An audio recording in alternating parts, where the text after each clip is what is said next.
Hingga kemarin tim DVI gabungan telah mengidentifikasi 25 jenazah penumpang AirAsia KZ8501. Seperti apa cara kerja dan alat-alat yang digunakan dalam proses identifikasi? Berikut laporan reporter Keiko Ranti dan juru kamera Budi Manurung dari Rumah Sakit Bayangkara, Surabaya. Tim Disaster Victim Identification dalam penanganan jenazah penumpang AirAsia KZ8501 ini bermarkas di Rumah Sakit Bayangkara. Mereka bekerja siang hingga malam dalam proses identifikasi jenazah. Dan seperti apa cara kerja mereka dan alat-alat apa saja yang mereka gunakan, kami akan menunjukkannya kepada Anda. Ini yang pertama adalah alat untuk sanitasi, di mana seluruh personil diwajibkan untuk memakai alat ini untuk menghindari adanya kontaminasi. Ini alat ini setelah segera selesai digunakan, ini akan langsung dibuang.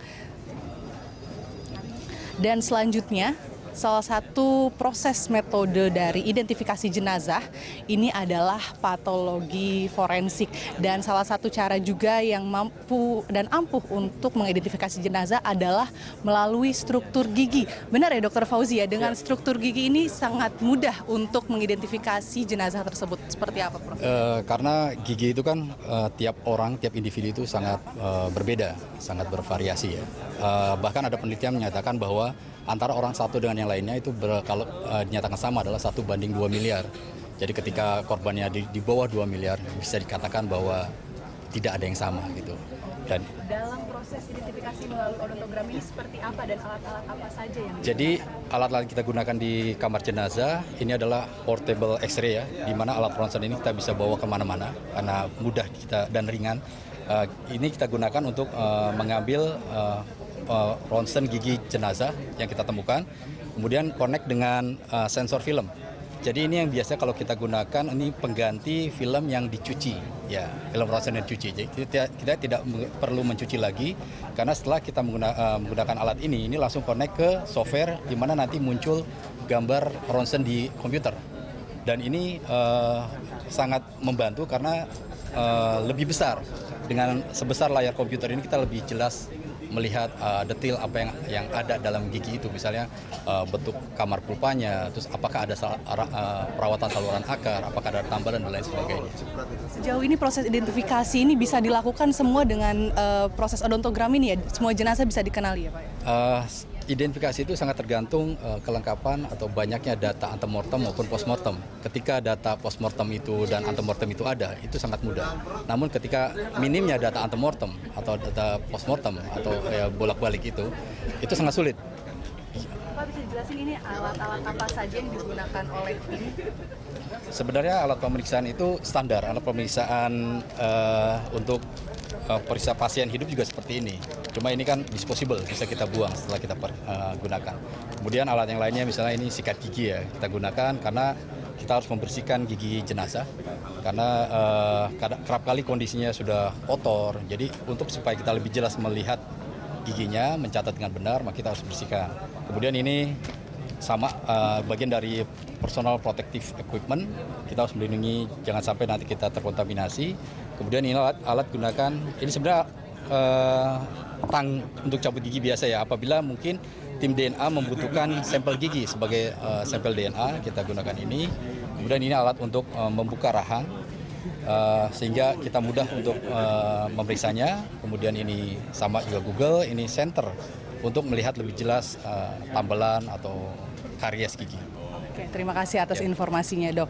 Dan selain dari proses odontogram, ini kita juga ada metode melalui patologi forensik.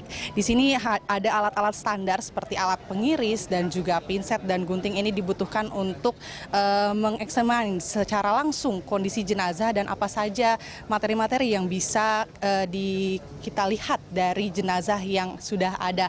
Dan selain itu adalah salah satu metode utama adalah melalui sidik jari. Ini sudah bersama saya juga dari tim Inavis. Ya, selamat pagi Pak, bisa di sini. Nah, bisa dijelaskan melalui proses identifikasi ini salah satu proses yang paling mudah tampaknya untuk mengidentifikasi jenazah, benar? Ya, sebenarnya bukan paling mudah ya. Cuman memang ada beberapa kesulitan, tapi kita harus menghadapi dengan menerapkan teori-teori dan trik-trik tertentu untuk mempermudah pekerjaan kita. Karena kalau memang ini lebih mudah, apa yang kita dapatkan ini bukan hal mudah. Kita dapatkan yang dalam keadaan semikian rupa ini akan menyulitkan identifikasi baik dari Inavis maupun tim yang lain. Cuman kita akan berusaha sebaik mungkin, maksimal mungkin, dan seefektif mungkin. Pak, bisa dijelaskan secara umum alat-alat apa saja yang dipakai tim Inavis dalam proses identifikasi jenazah? Ini alat utama kami, ini mambis.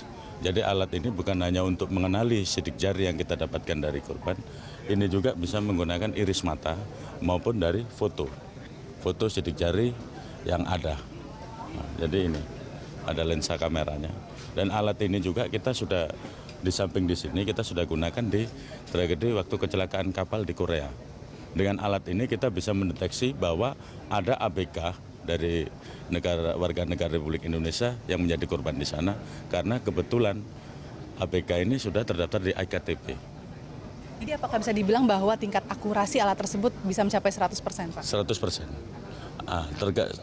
70-60% bisa, tergantung keadaan dari sidik jari yang kita dapatkan. Dari korban ini, kan kita utamakan tuh garis epidermal, jadi garis bagian luar. Jadi kulit bagian luar. Namun karena keadaannya bisa kulit bagian luar ini hilang. Jadi sebagian juga ada yang tergerus air, ada apa. Jadi kalaupun ini mendapat 60-70%, tidak 100%, kita akan gunakan dengan cara-cara manual. Jadi dengan alat-alat ini, jadi dengan metode tertentu untuk kita mendapatkan sidik jari sesempurna mungkin. Kalaupun tidak sempurna, nanti kita ada beberapa tim ahli kami yang akan mengumpulkan. Saya dapat berapa persen, beliau dapat berapa persen, akan kita matchkan semua menjadi 100%.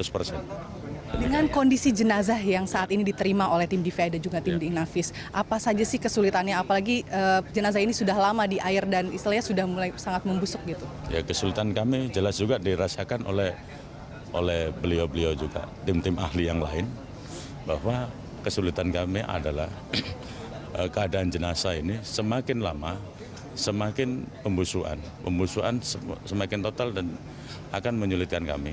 Jadi kesulitan-kesulitan itu, namun kita akan berusaha semaksimal mungkin untuk mempermudah pekerjaan kita. Baik, terima kasih atas informasinya. Ya, tim DVI nasional yang saat ini bekerja terus di Rumah Sakit Bayangkara terus diperkuat dengan para personil. Kita mendapat bantuan dari berbagai negara sahabat seperti dari Australia, Singapura, Malaysia, Uni Emirat Arab. Dan proses identifikasi ini tentu perlu ketelitian yang sangat tinggi, dan jenazah-jenazah yang nantinya akan ditemukan dan diidentifikasi di Rumah Sakit Bayangkara tentu diharapkan agar segera teridentifikasi agar bisa segera dikembalikan ke keluarga. Keiko Ranti, Budi Manurung, Berita 1, Surabaya.